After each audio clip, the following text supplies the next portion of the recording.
میں عرض کرنا چاہتا تھا کہ کائنات کی جتنی بھی شکلیں ہیں، انہوں نے، کائنات کی شکلوں نے ہمارے رزق اور روزی کو اور آمدنی کو تنگ کر دیا ہے۔ کیا کر دیا؟ تنگ کر دیا۔ کیوں؟ کیا تنگ کر دیا؟ تنگ یہ کر دیا کہ اندازہ کرتے ہیں یہ زمین اتنا بیگھا ہے، کتنا غلہ دے دے گی؟ کہ جی اتنی زمین اتنا غلہ دے گی، اتنی زمین اتنا غلہ دے گی۔ بس سمجھ لو کہ اس کی یہ سوچ، اس کا یہ فکر اللہ کی ذات سے تو یہ پوری طرح کٹ چکا ہے۔ یہ زمین اتنا غلہ دے گی، یہ بھینس اتنا دودھ دے گی، یہ بکری 1.5 کلو سے دودھ زیادہ نہیں دے گی۔ باتیں ختم ہو گئی۔ جب تم نے اللہ کی قدرت کو سبب کے ساتھ باندھ دیا تو جتنا تم نے اللہ سے امید کر لی، تم اس سے آگے ایک قطرہ دودھ کا یا ایک دانہ غلے کا لے نہیں سکتے۔ میں عرض کرنا چاہتا ہوں، حضور اکرم صلی اللہ علیہ وسلم نے اپنے صحابہ کا ذہن اس سے ہٹایا کہ تمہیں احتساب اسباب سے نہیں، تمہیں احتساب اللہ کی ذات سے ہونا چاہیے۔ ایک احتساب ہوتا ہے اسباب سے، اسباب سے احتساب بنیوں کا کام ہے۔ اسباب سے احتساب بنیوں کا کام ہے۔ بنی ہوتے ہیں نا، وہ دیکھتے ہیں موقع کی دکان کہاں آمدنی زیادہ ہوگی، کہاں کم ہوگی۔ انہیں یہ تو پتہ نہیں کہ رزق اللہ کی طرف سے طے ہو چکا ہے۔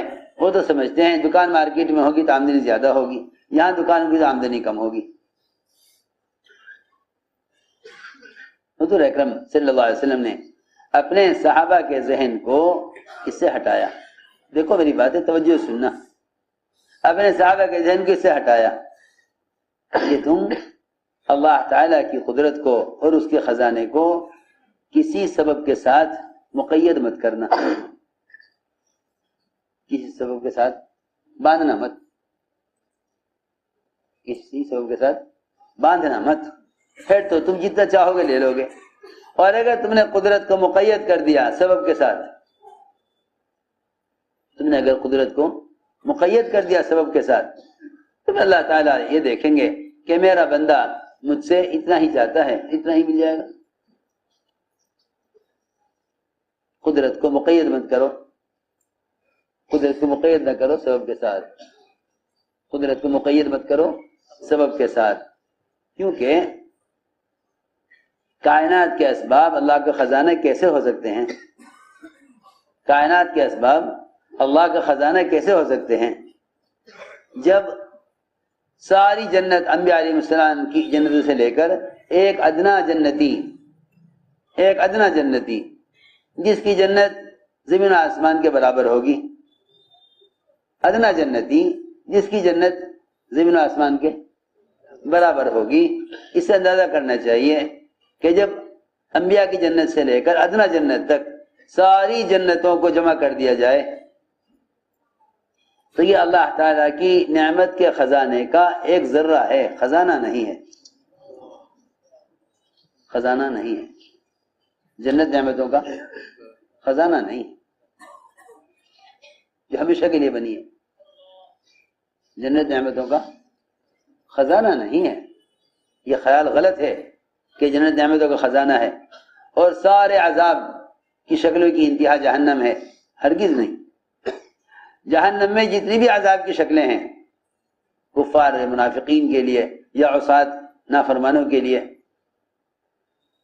یہ ساری عذاب کی شکلیں اور جتنا آپ تصور کر سکتے ہیں عذاب کی شکلیں، وہ سارا آپ کا تصور اور جہنم میں موجودہ عذاب کی ساری شکلیں وہ اللہ کے عذاب کے خزانوں کا ایک ذرہ ہے۔ لو جی، جب جنت جہنم اللہ تعالیٰ کی نعمت کا اور عذاب کا ایک ذرہ ہیں تو پھر کائنات کے اسباب کیا ذرے کی حیثیت بھی رکھتے ہوں گے؟ کیا ذرے کی حیثیت بھی رکھتے ہوں گے؟ میں عرض کرنا چاہتا ہوں کہ لوگ سمجھتے ہیں کہ زمین اللہ کا خزانہ ہے، نہیں، اسباب قدرت کا مظہر ہیں، قدرت اسباب میں نہیں ہے، کائنات کی کسی شکل میں قدرت نہیں، قدرت اللہ کی ذات میں ہے، قدرت اللہ کی ذات میں ہے، کائنات قدرت سے بنی ہے، کائنات قدرت سے بنی ہے، لیکن کائنات میں قدرت نہیں ہے۔ میں نے عرض کیا کہ یقین کا بگڑنا اللہ سے بدگمان کر دیتا ہے، یقین کا بگڑنا اللہ سے بدگمان کر دیتا ہے، یقین کا بگڑنا اللہ سے بدگمان کر دیتا ہے۔ بدگمانی یہ ہے، بتاؤ بدگمانی کیا ہے؟ بدگمانی یہ ہے کہ یہ زمین اتنا ہی غلہ دے گی اور یہ بھینس اتنا ہی دودھ دے گی، بس جہاں تم نے یہ کہا یہ بھینس اتنا دودھ دے گی، تم اس سے زیادہ دودھ لے ہی نہیں سکتے، کیونکہ تمہیں اس خیال نے اللہ سے بدگمان کر دیا۔ حضور اکرم صلی اللہ علیہ وسلم عشاء کی نماز اپنی مسجد میں تاخیر سے پڑھتے، جماعتوں کو ترتیب دینے، جماعتوں کی روانگی میں، یا جماعتوں کو ہدایات دینے میں، یا کسی جماعت کو مرتب کرنے میں آپ مشغول ہو جاتے۔ بعض مرتبہ تو عشاء کی نماز کے لیے اقامت ہو جاتی، عشاء کی نماز کے لیے اقامت ہو جاتی، اقامت اذان نہیں بلکہ اقامت ہو جاتی نماز کے لیے۔ حضور اکرم صلی اللہ علیہ وسلم ایک جماعت کو مرتب کرنے میں مشغول ہو جاتے، اور اتنی تاخیر ہو جاتی تھی کہ لوگ سو جایا کرتے تھے، پھر نماز کھڑی ہوتی، تہائی رات تک نماز میں تاخیر ہو جاتی۔ کب تک؟ تہائی رات تک نماز میں تاخیر ہو جاتی۔ صحابہ عشاء کی نماز میں تاخیر کے ایسے عادی تھے، کیونکہ مستقل مسجد میں کام میں لگے ہوئے ہیں، آنے والوں کو سکھلانے میں، آنے والوں کے اکرام میں، آنے والوں کو کلمہ پڑھانے میں، آنے والوں کو نماز کی تعلیم دینے میں، مستقل کام ہے۔ بیان ہوتا رہتا تھا، بیان کے دوران نماز کھڑی ہو جاتی تھی۔ ابوبکر رضی اللہ تعالیٰ عنہ بیان فرما رہے تھے، نماز سے پہلے بیان کرتے کرتے فرمایا آؤ اب نماز پڑھ لیں۔ اللہ کے طرف سے اعمال پر ملنے والے اجر کے تذکرے ہوتے ہوتے نماز کھڑی ہوتی تھی، اس لیے نمازوں میں احتساب، وعدوں کا یقین۔ میں نے عرض کیا کہ آپ عشاء کی نماز تہائی رات تک مؤخر کر دیں، پھر عشاء کی نماز کے بعد انصار میں گشت کے لیے جاتے، عشاء کی نماز کے بعد انصار میں گشت کے لیے جاتے۔ یہاں تو لوگ کہتے ہیں کہ بھئی گشت کا وقت طے کر لو، بس باقی تو ہمارے کھانے سونے کا اور ہماری اپنی ضروریات کا وقت ہے، گشت کا وقت طے کر دو کہ جی اتنے بجے تک گشت ہوگا۔ اس کا مطلب یہ ہوا کہ تبلیغ دعوت محنت نہ ہوئی، تنظیم ہوئی، محنت نہ ہوئی تنظیم ہوئی کہ پروگرام بنا کر کام کرو۔ ایک یہ ہے کہ نہیں، جو آدمی جس وقت مل جاوے اس وقت سے نہیں ملاقات کے لیے۔ وہاں صاحب فرماتے تھے اس کام کے تقاضے بے وقت آویں گے، عبادات کے تقاضے وقت پر آویں گے۔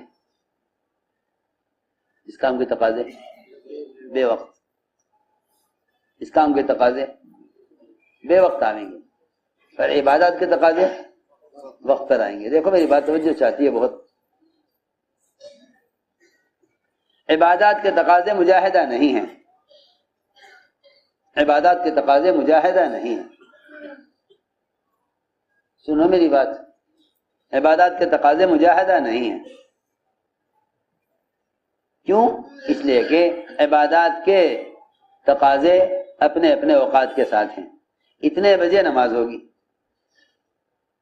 فلاں مہینے میں روزہ رکھنا ہے رمضان میں، فلاں مہینے میں میرا زکوٰۃ دینے کا معمول ہے، فلاں مہینے میں حج ہوتا ہے.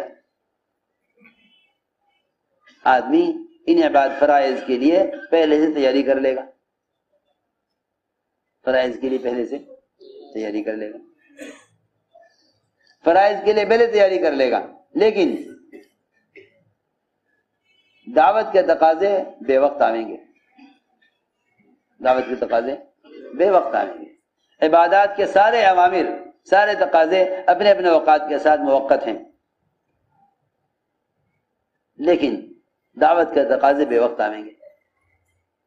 میں عرض کر رہا تھا کہ حضور اکرم صلی اللہ علیہ وسلم عشاء کی نماز تاخیر سے پڑھنے کے بعد پھر جاتے ہیں انصار میں. انصار کاشتکار دن بھر اپنی زمینوں پر مشغول رہیں، شام کو تاخیر سے آویں. آپ رات کو جامع انصار میں دعوت دینے کے لیے، روزانہ کا معمول جانے کا روایت میں ہے، روزانہ کا معمول انصار کے محلے میں. وہاں آپ تشریف لے گئے. صحابہ کرام کا معمول یہ تھا کہ آپ کے لیے دودھ نکال کر رکھ دیا کرتے تھے اور اپنا اپنا حصے کا دودھ صحابہ پی کر سو جایا کرتے تھے. آپ انصار میں ہوتے تھے. ایک مرتبہ دودھ ساری بکریوں کا نکال لیا، صحابہ نے سب نے پی لیا، آپ کے حصے کا پیالے میں ڈھک کر رکھ دیا. آپ تشریف لائے. آپ کا معمول تھا، آپ تشریف لاتے تھے تاخیر سے، دودھ کا پیالہ رکھا ہوتا تھا، آپ اس میں سے پیتے، یہ آپ کا معمول تھا. اس دن سب صحابہ دودھ پی چکے، سو گئے. حضرت مقداد فرماتے ہیں میں نے بھی حصے کا دودھ پی لیا، لیکن ایک پیالے میں آپ کے لیے ڈھک کر رکھ دیا. شیطان آیا میرے پاس، کہنے کا مقداد یہ تھوڑا سا دودھ رکھا ہوا ہے، تھوڑا سا دودھ رکھا ہوا ہے. اللہ کے رسول صلی اللہ علیہ وسلم تو انصار میں گئے ہوئے ہیں، اور انصار ایسے نہیں ہیں کہ آپ کے اکرام کیے بغیر آپ کو واپس کریں. انصار نے تو آپ کا اکرام کیا ہوگا، آپ کو کھلایا ہوگا کچھ، اور یہ دودھ تو پی جائے. فرماتے ہیں شیطان نے مجھے آمادہ کیا اس دودھ کے پینے پر جو آپ کا حصہ رکھا ہوا تھا. میں نے پی لیا. جب پی لیا تو شیطان نے مجھے بڑی ندامت کی، اور شیطان نے آ کر مجھے بڑی ملامت کی کہ تو نے دودھ پی لیا ہے، اب اللہ کے رسول تشریف لائیں گے اور دیکھیں گے پیالہ خالی ہے اور تیرے لیے بد دعا کریں گے اور تو ان کی بد دعا سے ہلاک ہو جائے گا. فرماتے ہیں میرے ساتھی تو سب دودھ پی کر سو گئے، میں جاگتا رہا.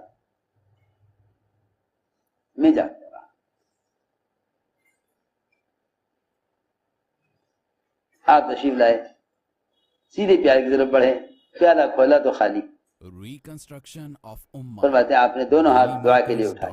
حضرت مقداد کہتے ہیں بس مجھے اپنی ہلاکت کا انتظار ہونے لگا، مجھے اپنی ہلاکت کا انتظار ہونے لگا. فرماتے ہیں میں نے دل چاہا کہ سنوں کہ آپ کیا دعا مانگ رہے. میں قریب آیا تو آپ دعا مانگ رہے تھے اللہم اطعم من اطعمنی واسق من سقانی. اے اللہ جو مجھے کھلائے تو اسے کھلا، جو مجھے پلائے تو اسے پلا. کہنے لگے آپ کی دعا سن کر مجھے تسلی ہوئی تو میں نے عرض کیا کہ جی خیال آیا کہ دودھ تو اب ہے نہیں. میں جو بات سمجھانا چاہتا تھا کہ دودھ تو اب ہے نہیں، دودھ تو سارا بکریوں کا نکل چکا. اب تو دوسرے دن یا اگلے وقت دودھ ہوگا، جو اب دودھ تھا نکل چکا، دودھ تو نکل چکا ہے، اب کہاں سے آئے گا. اسے میں عرض کرنا چاہتا تھا کہ جتنی بھی مادی شکلیں ہیں، اسباب ہیں، ہم سمجھتے ہیں کہ بس اللہ کی قدرت دیکھو، زمین سے غلہ اور جانور سے دودھ، یہ اللہ تعالیٰ کی قدرت کے تعارف کے لیے ہے، قدرت نہیں ہے، قدرت کے تعارف کے لیے ہے. ہم خون اور گوبر ان کے درمیان سے دودھ نکالتے ہیں، یہ ہم اپنے قدرت کے تعارف کے لیے کر رہے ہیں.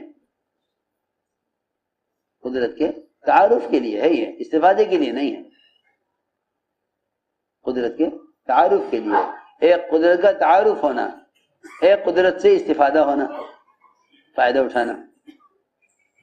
ہم یہ سمجھے کہ بس یہ فائدہ اٹھانے کا ذریعہ ہے, نہیں, یہ تو قدرت کے تعارف کے لیے ہے کہ ہم ایسی قدرت والے ہیں کہ ہم گوبر اور خون کے درمیان سے دودھ نکالتے ہیں جس میں خون کا گوبر کا کوئی اثر نہیں ہوتا, نہ بدبو کے اعتبار سے نہ رنگ کے اعتبار سے. یہ تو اللہ تعالیٰ کو پہچاننے کے بے شمار اسباب اور ذرائع ہیں, اس سے اللہ تعالیٰ کو پہچانا جائے, کیونکہ بنا ہوا بنانے والے کے تعارف کے لیے ہے, بنا ہوا بنانے والے سے فائدہ اٹھانے کے لیے نہیں ہے. یہاں آ کر دھوکہ لگا ہے, لوگ سمجھتے ہیں بنا ہوا بنانے والے سے فائدہ اٹھانے کے لیے ہے, حالانکہ بنا ہوا بنانے والے کے تعارف کے لیے ہے.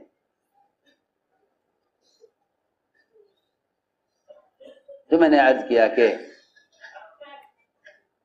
حضرت مقداد نے کو خیال ہوا کہ دودھ تو ملے گا نہیں, ساری بکریوں کا نکال لیا گیا. چھری اٹھائی کہ ایک بکری آپ کے لیے ذبح کروں اور گوشت بناؤں آپ کے لیے. میں دیکھنے لگا کون سی بکری میں گوشت اچھا ہے جو آپ کے لیے ذبح کروں. اور میں مقداد کیا کر رہے, چھری کہاں لے جا رہے؟ عرض کیا کہ آپ کے لیے کھانا بناتا ہوں. آپ نے فرمایا کہ اے مقداد, یہ پیالہ لو اور بکریوں کا دودھ نکالنا ہو.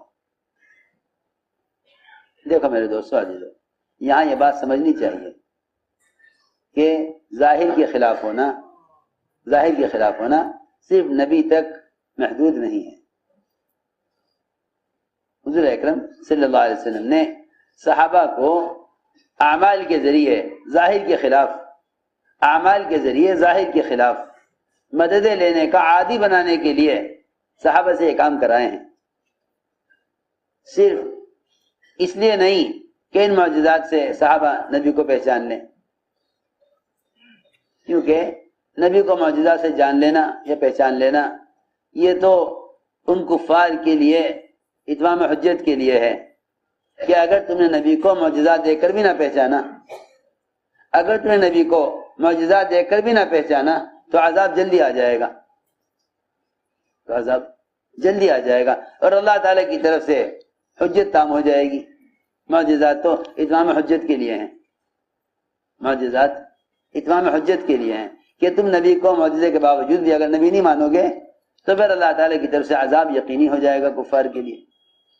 میری بات توجہ سننی پڑتی ہے بہت. معجزات کا مطلب صرف اتنا نہیں, ظاہر کے خلاف نبی کے ساتھ ہونا صرف اس لیے نہیں کہ تاکہ مسلمان نبی کو پہچان لیں, نہیں, بلکہ ایمان والوں کو تو اعمال کی قوت بتلانے کے لیے ظاہر کے خلاف ہوا, اور غیروں کو نبی کے تعارف کے لیے نبی کے ساتھ معجزات کیے ہیں, تاکہ غیر اگر معجزات کے باوجود بھی نبی کو نہیں مانتے تو پھر اللہ کی طرف سے عذاب جلدی آ جائے گا. یہ تھی بات. مسلمان یہ سمجھا کہ بس ہمارے لیے بھی نبی کے معجزات یا نبی کے ساتھ ظاہر کے خلاف یا ان کی چیز میں ضرورت سے زیادہ برکتیں, یہ سب صرف نبی کے تعارف کے لیے ہیں. ایسا نہیں ہے, بلکہ انبیاء اور اولیاء کے ساتھ ظاہر کے خلاف ہونا وہ صرف انبیاء اور اولیاء کے تعارف کے لیے نہیں ہے, بلکہ ان کے اعمال کے تعارف کے لیے ہے. ہماری بات توجہ سے سننا, ان کے اعمال کے تعارف کے لیے ہے, صرف ان کی ذات کے تعارف کے لیے نہیں ہے. کرامات اولیاء اولیاء کے تعارف کے لیے نہیں, کرامات اولیاء عمل کی قوت بتلانے کے لیے ہیں. کرامات اولیاء عمل کی قوت بتانے کے لیے, کرامات اولیاء عمل کی قوت بتلانے کے لیے کہ اللہ تعالیٰ نے عمل پر کیا کیا, اللہ نے عمل پر کیا کیا, عمل کی قوت بتلانے کے لیے کرامات اولیاء ہیں. عمل کی قوت بتلانے کے لیے کرامات اولیاء ہیں. لیکن اس زمانے میں جب یقین بگڑ گئے, یقین کا بگڑنا یہ ہے کہ آدمی اپنے عمل سے زیادہ دوسرے کے عمل کی برکتیں دیکھے.